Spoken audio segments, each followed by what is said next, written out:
All right. I'm Peter Gray. I'm a research professor of psychology at Boston College. I'm an evolutionary developmental psychology, which means that I'm psychologist, which means I'm interested in the nature of children, and I'm especially interested in those aspects of children's nature that lead them to educate themselves. And so what I'm talking about today is the biological foundations for self-directed education.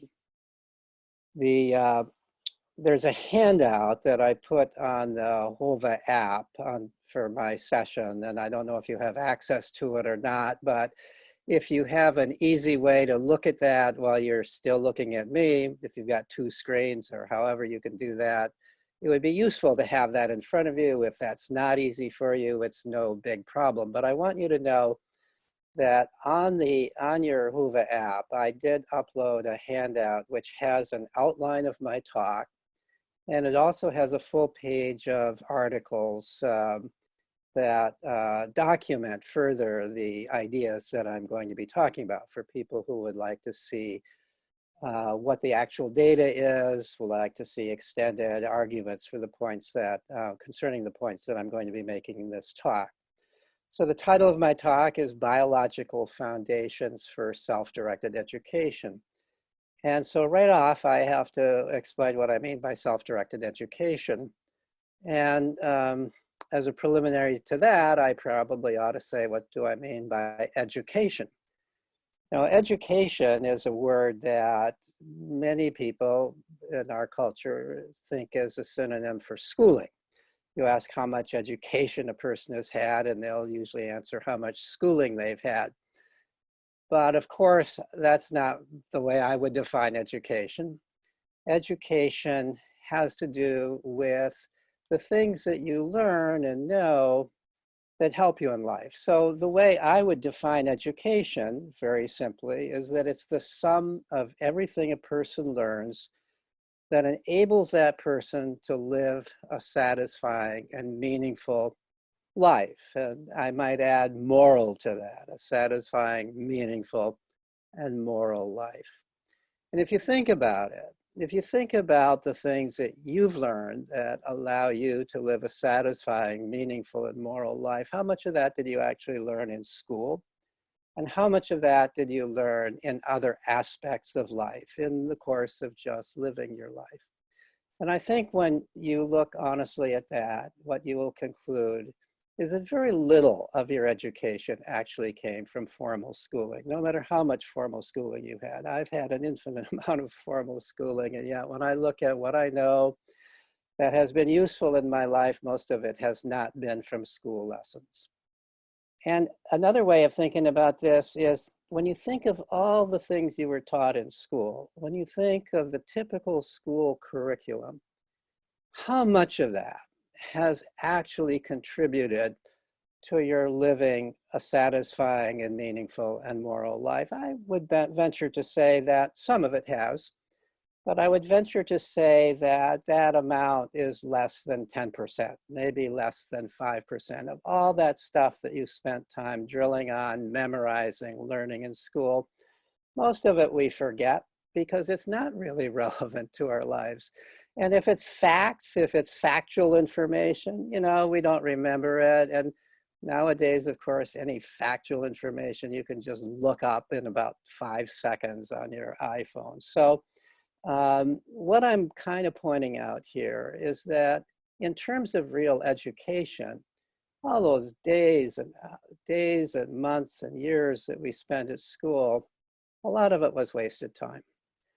And whereas when we're actually living our life, when we're experiencing the things we need to know, that's where we tend to learn things in a way that's meaningful to us, that stays with us, that lasts, that contributes to our real education.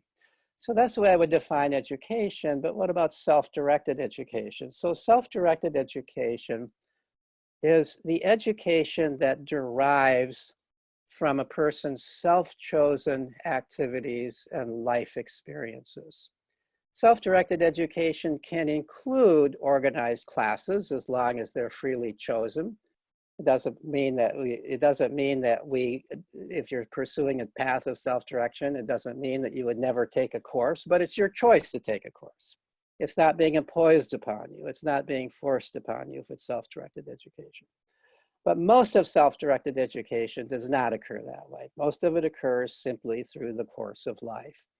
And for children, a big part of the course of life is their self-directed play and curiosity, which I'm going to be talking about as I continue in this talk. So I want now, a thesis of my talk is that children come into the world biologically designed to educate themselves. We are the creatures that instinctively educate ourselves. And what do I mean by that? What I mean is that our children are born with certain natural drives or instincts, excuse me, whichever you want to call them, which serve the function of their education. And I've listed on the handout underneath B, excuse me, underneath B, 5 of those drives. And I'm going to just say a few words about each of them before I go on. There's no mystery to them. They're obvious. Anybody who's observed a child knows that children are driven in these ways. Curiosity is the first one. You know, Aristotle in his, the very first sentence of his treatise on metaphysics, the origin of knowledge, was the human being is a very curious animal, meaning the human being has an extraordinary drive to explore and learn about the world. And that's where knowledge comes from. You know, it's obvious to anybody who's watched any child from the moment children are born. In fact, there's research studies showing that from the moment children are born, they're already looking around the world. As soon as their eyes can fixate at a few hours old, if you show them a pattern over here and they look at that pattern, for a while, now you show them this pattern and another pattern over here, they'll look at the new pattern more than the old pattern. It's as if they've kind of already figured out what that first pattern is, and now they're curious about the other one. As soon as babies can move, why are they moving? They're moving to explore things. They want to get their mouth, when they're little, very little, their mouth on everything, and then their hands on everything, and they want to squeeze it and manipulate it. What can I do with this thing? That's so part of every single baby, is they're exploring the world to learn about the world. And that curiosity does not end as children get older. Rather, they expand their world of curiosity and they explore further and further as they can. Curiosity doesn't naturally end at age 5 or 6 or whenever children start school, but school often quashes it, because once children are in school, the child's questions, the child's curiosity no longer counts. And a lesson of school is that what you want to know doesn't really matter.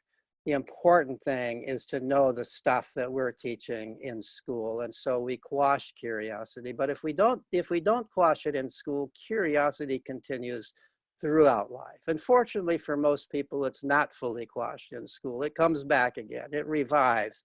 Curiosity is such an important drive to human beings.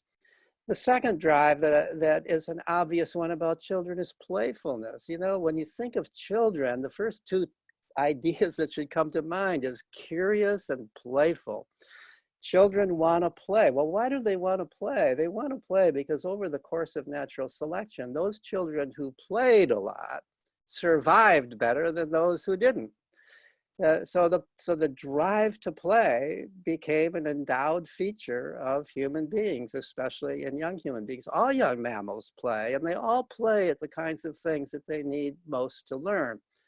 And not surprisingly, since we human beings are the creatures that need to learn the most, our young play more than the young of any other species and play in more different ways. Anthropologists who've studied children throughout the world contend that children in most cultures play much more than we allow children to play in our culture, much more. We deprive children of play. And if you watch children who are truly allowed the time and space and opportunity to play, what you see is that they play all the kinds of skills that are important for human beings to learn. Play, in a sense, in terms of the educative instincts, is the complement of curiosity. Curiosity is how you learn what's out there. It's how you acquire knowledge. It's how you figure things out about your world. Play is how you develop skills. There's sort of two aspects to education: knowledge and skills. Curiosity gives you knowledge. Play gives you skills. Think of all the things that children play at. They map beautifully on to the kinds of things that human beings have to learn. They play in physical ways, and that's how they learn to control their physical bodies. It's also how they develop strong heart and lungs and strong muscles, and how they burn up calories, and how they develop graceful movements. This is a way we play that we share with all other mammals. All of us have physical bodies, and this is how children are naturally designed to develop their physical bodies. Children are not designed to do calisthenics or run laps or swim back and forth in pools and do all those boring things. Children are designed to chase one another around, laughing and screaming until their sides are splitting, to climb trees, to leap over cliffs, to do all of these things that we too often prevent them from doing in this day and age. And as part of this physical play, they play in risky ways, as do all other young mammals. They climb trees higher than their moms would want them to. They jump over cliffs. They skateboard down banisters, depending on what culture they're growing up in. And why do they do that? Because that's how they develop courage. It's very important that human beings grow up just like other mammals do, with an understanding that I can tolerate fear. I can subject myself to somewhat fearful things, and I can control my mind and body while doing that. So children play in physical and risky ways. We are the animal that speaks with language. How do children learn language? Nobody teaches children their native language. They all learn it on their own. And how do they learn it? They learn it in play. The very first cooing and babbling is always playful. They're just playing with the sounds. And the first words used are never to ask for anything. They're used in a playful context. And as children get older, they play with the structure of the language. They become little poets with alliterations and rhymes and riddles and so on and so forth. Children play socially. Among the most important things we need to learn is how to get along with other people. And how do children learn to get along with other people? Is by playing with other people, by playing with children, by playing with learning that if they want other children to play with them, they have to negotiate, they have to compromise, they have to pay attention to the other person's needs. This is how we develop social abilities. You can't teach social abilities by lecturing people. You can't teach social abilities in school. You can only allow social abilities to develop by allowing children to play with other children. We are the animal that has to follow rules. How do children learn to follow rules? All play has rules. There's no such thing as unstructured play. All play is structured. It's not structured by adults, it's structured by the children themselves. But it has rules. The rules can be explicit rules or implicit rules. Games like Candyland or chess or basketball have sort of explicit rules to them. Other games have implicit rules. You're building a sandcastle. The rule is you're making a sandcastle. It has to look like a sandcastle. You're not just behaving randomly when you're playing. So children in play are learning how to control their behavior in accordance with a set of guidelines or rules which are mentally held. Extremely important for people in every culture to learn. They play imaginative games. We are the animal that's capable of imagination. We're capable of thinking of things that aren't in front of us. We're capable of thinking hypothetically. And children, even little children, 5, 6, 7-year-olds, even younger than that, 3-year-olds are already thinking hypothetically when they're playing fantasy games. Pretend there's a troll under the bridge. Well, there's course, there's not really a troll under the bridge, but we're imagining that there's a troll under the bridge. And if there's a troll under the bridge, well, what are the consequences of that? Well, we better not go under the bridge. This is logical, hypothetical reasoning. This is the highest order of human reasoning. 3- and 4-year-olds are capable of it, and they are practicing it in play. We are the animal with opposable thumbs. We're the animal that has, throughout our evolutionary history, built our environment. We build tools, we build means of conveyance, we build houses, and so on and so forth. And no surprise, therefore, children practice building things in their play. They engage everywhere in the world. Children engage in constructive play. They engage in building things, whether they're tree houses or vehicles or miniature bows and arrows, whatever it is. Children are constantly building things. They play, and they play at the tools of the culture. Children are naturally drawn to whatever seem to be the most important tools of the culture, because in some sense they recognize, I better learn how to use these tools, and they want to play with them, which really means using them in your own way, figuring out creative ways of using these tools. The second characteristic, the second educative instinct is sociability, which is, I'm sorry, the third is sociability. So we are the most curious of animals, we're the most playful of animals, and we are also, in many ways, the most sociable, at least of mammals. And and our sociability includes, as part of it, wanting to know what other people in our environment know. So we're curious about lots of things, but we're especially curious about other people. We're especially curious about what other people know. So young children are learning enormous amounts by watching other people, by listening to other people. In fact, anthropologists who've studied children learning throughout the world argue that children learn more by watching and overhearing than by any other means. Your children undoubtedly learn more simply by watching you and overhearing you than they do when you are deliberately trying to teach them. Deliberately trying to teach them almost tends to shut people down. Nobody wants to be taught, but everybody wants to learn. Everybody wants to pay attention to what's going on around them and figure it out in that kind of way. So the fourth drive, the fourth human drive that is part of the educative instincts of children is willfulness. You know, the whole purpose of childhood is to become increasingly independent of your parents or other caretakers. And so children, no surprise, at every stage in their development want to be as independent as they possibly can be. They know they're dependent, but they want to overcome that dependence. They want to do as much as possible for themselves. They don't want you to do it for them. They want to learn in their own ways. They want to play in their own ways. They want to socialize with whom they want to socialize.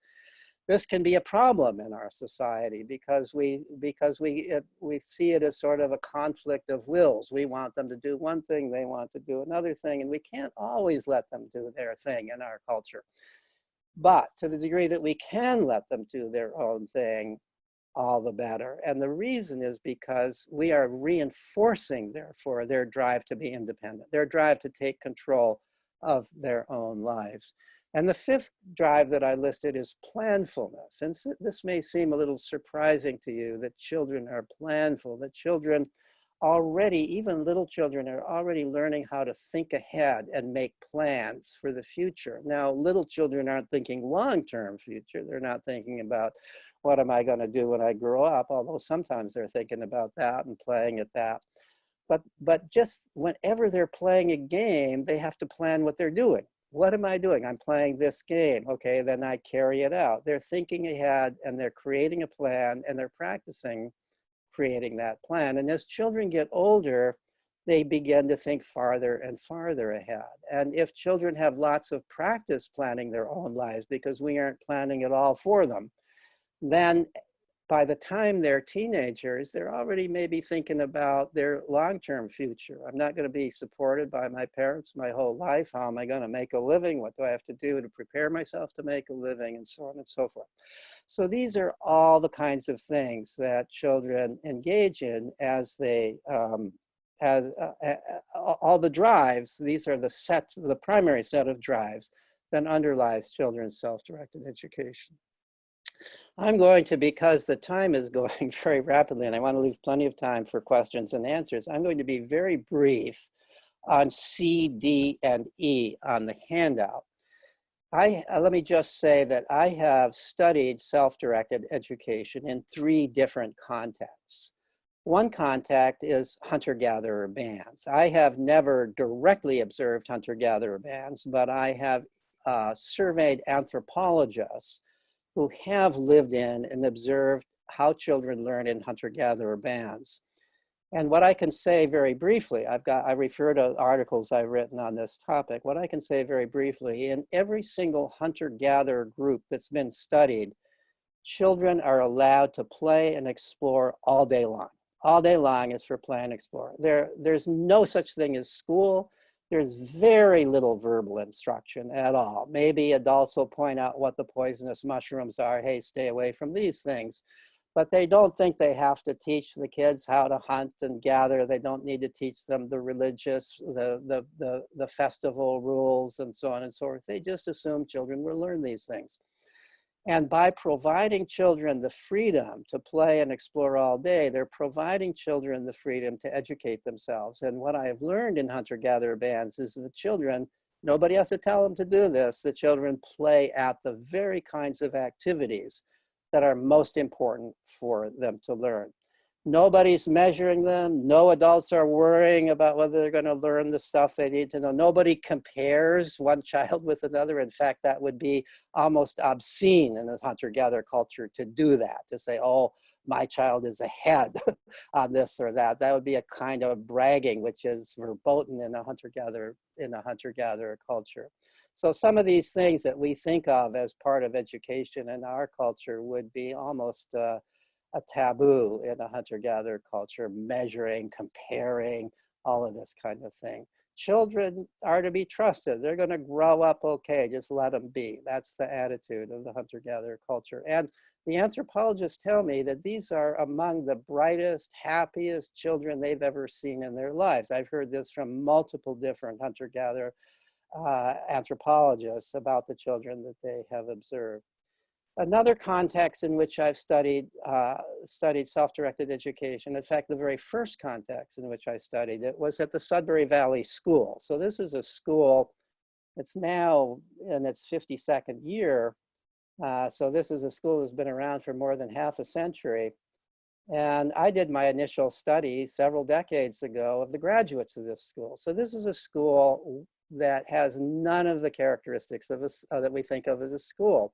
There's no classes offered, not even offered. I mean, the kids, if they want to get together and form a class, they're welcome to do that. And sometimes they can talk a staff member into leading it, but it's always at the student's initiative.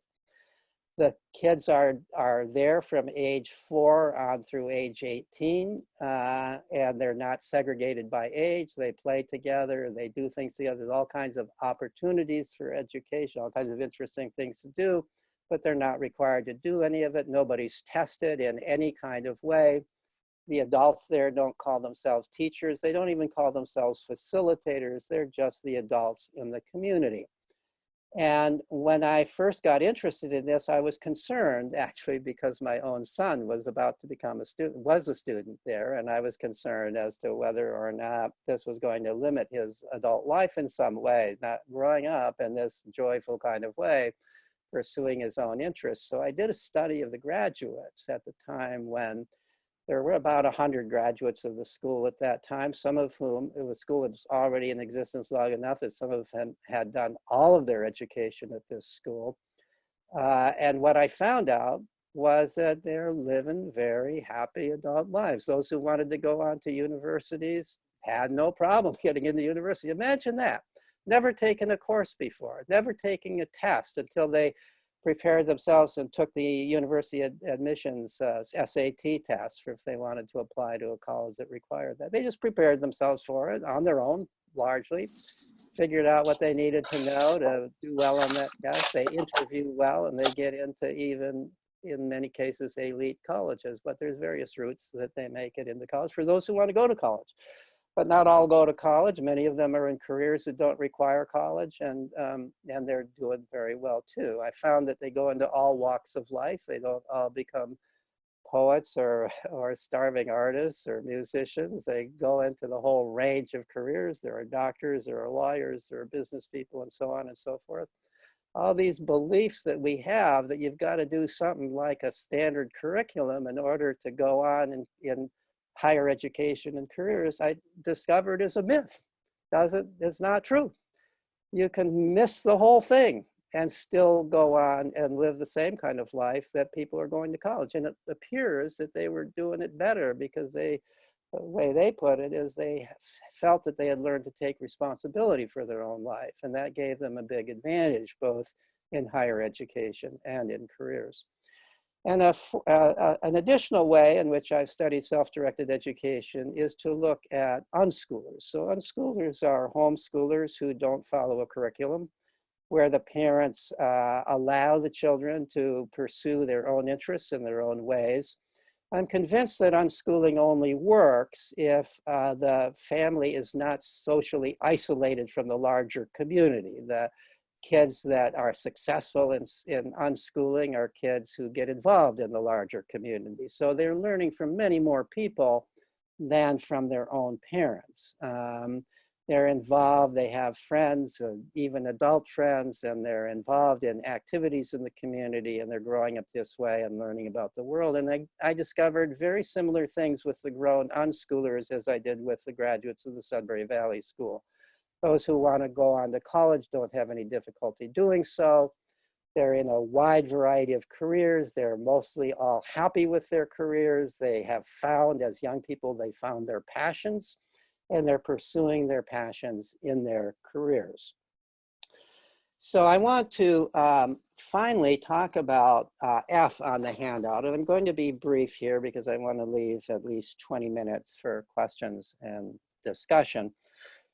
So F here on the handout is the optimal context for self-directed education. So my view of education is that there's no reason to educate children. Children educate themselves. It's foolish for us to talk about educating children.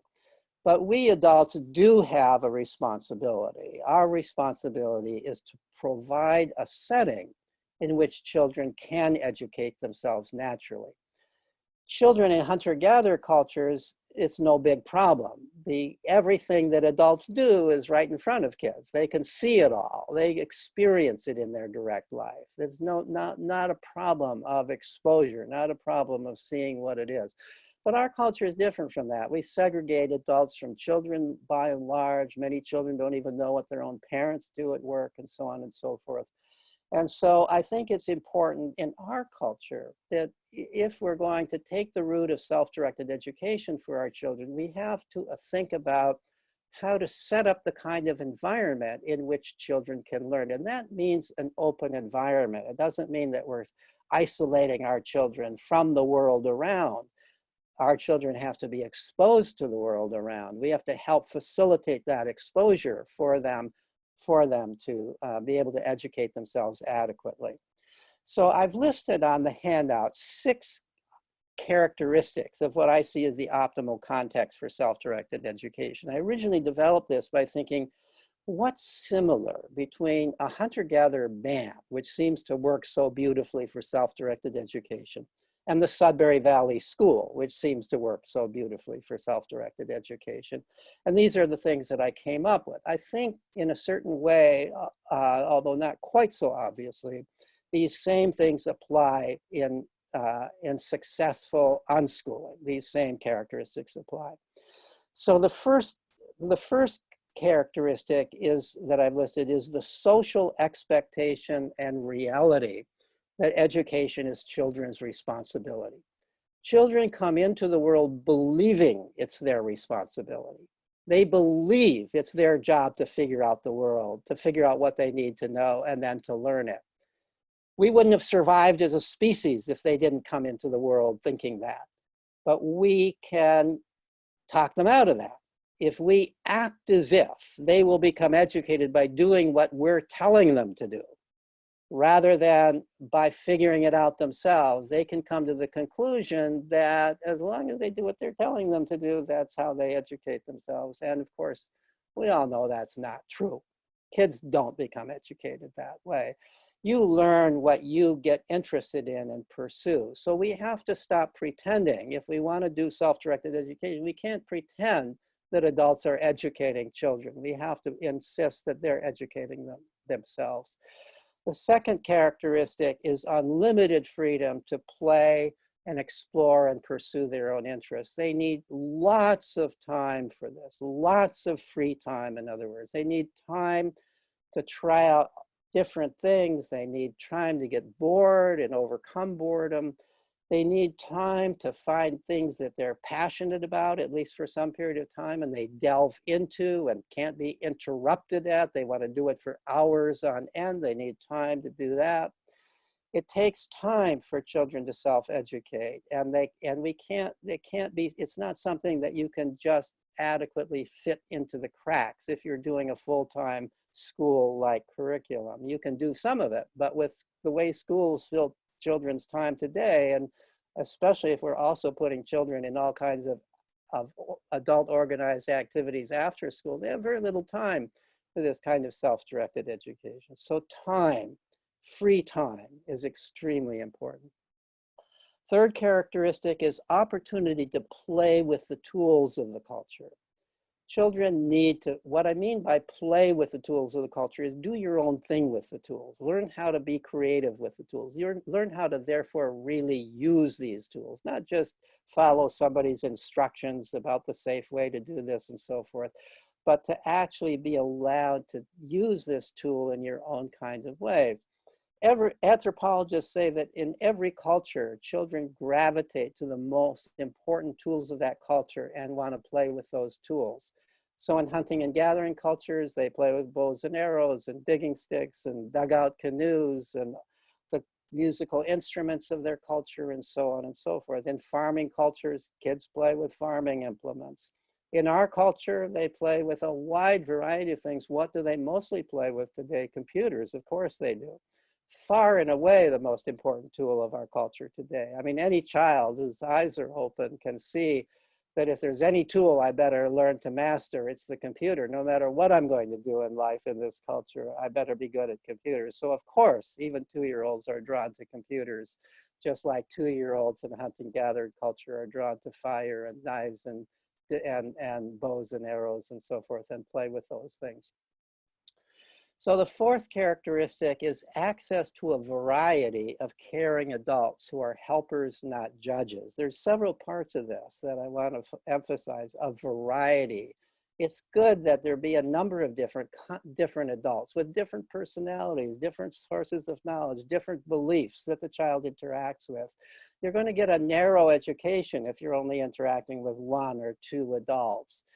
But children are interested in seeing and overhearing a lot of different adults, so they get different perspectives, different points of view, they hear things that their parents might not believe.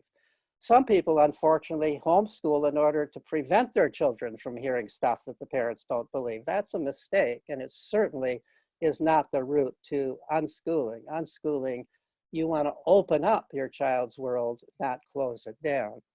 And so that's part of it. And the adults should be helpers. You know, the kind of person, if the child goes and asks a question, the adult will say, well, here's the answer, at least as I understand it. Or if the child wants to be able to do something that that adult can do, and the child asks for help in being able to do it, you want the adult to help. But you don't want the adult to be a judge, because you can't actually be honest. If you're a kid, you can't actually be truly honest with somebody who's judging you. You go into impression mode. You become a little bit tense. You become a little bit uptight. And that inhibits learning. That inhibits your ability to ask honest questions and ask for the kind of help that you actually need. So it's very important. In a hunter-gatherer culture or the Sudbury school, the adults are there to answer questions if they're asked, to help if they're asked, but not to evaluate the children. They're very careful not to ever evaluate the children, to judge them, to say who's better or who's worse. And it's also kind of silly to evaluate children that way. Everybody's on a different track. This whole idea of schools that everybody's on the same track and some are ahead or some are behind is really a misunderstanding of what education is all about. We're all on different tracks, learning different things. There's no way of comparison. There's no way to say one person is ahead and one person is behind. You know, maybe one child is ahead in one thing that the child is interested in, another child is ahead in another thing, but who cares? What difference does it make? So we've got to get over this idea that education can be evaluated. The fifth characteristic is free age mixing among children and adolescents. One of the worst things we do in our culture is segregate children by age. And that came about with age segregated schooling. And now we even segregate children by age in out of school contexts.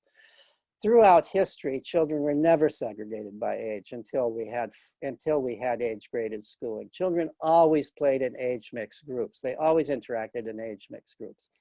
Much of my research focuses on the value of age mixing for children's education. Younger children learn by watching older children. They want to do the things that older children can do. When older and younger children are playing together, the older children scaffold the younger ones up into higher levels of activity than they could possibly do with just age mates. I've seen children learn to read because they're playing games with older kids who know how to read. I've seen kids learn how to climb trees because they're observing and being boosted up by older kids who climb trees. Every realm of development is advanced if younger kids are interacting with older kids, and older kids learn by interacting with the younger kids. They learn how to be caretakers, leaders, nurturers. And older kids are also inspired by the creativity and vigorousness of younger children to play in more creative and vigorous ways than they might otherwise if they were only interacting with other kids their own age. There's tremendous harm in segregating children by age and tremendous benefit in allowing children to interact across age. And the sixth characteristic I've listed is immersion in a stable, moral, democratic community. Community is so important because children need to grow up thinking not just about themselves, but also about the community in which they're growing up. Children need to grow up, and children will naturally grow up if they are in such a community with concern about the community. I'm learning not just for my own sake. I'm acting not just for my own sake. I'm learning and acting because I care about the other people that I'm growing up with. And at the Sudbury school, the whole school is that community. And the children make the rules of the school. They form the jury, and they learn about democratic processes because of a democratically organized school. In a hunter-gatherer band, it's not voting, it's a different procedure. It's kind of discussion and consensus. The children don't necessarily participate in that, at least when they're young, but they know they will be participating, and they're in some sense participating because they're overhearing it all. And if they do have an opinion, it's respected, as I understand it from the anthropologists who've studied them. And in successful unschooling, the children are full members of the family. They're respected, they're listened to, and they are brought into the larger community within which the family lives, and they begin to develop a sensitivity about that community. So because there's only about 20 minutes left, I'm going to bring it to a close at this point and simply say in conclusion that I've presented my understanding here of what self-directed education is. I've outlined the evidence that has convinced me that it works, but read the articles that I've published in academic journals about this. And in that handout, I've listed quite a number of articles by me and by other people that have to do with the underlying principles of how children naturally learn and naturally develop. So I thank you for your attention to this, and I am now going to stop and open it up for whatever questions you might have.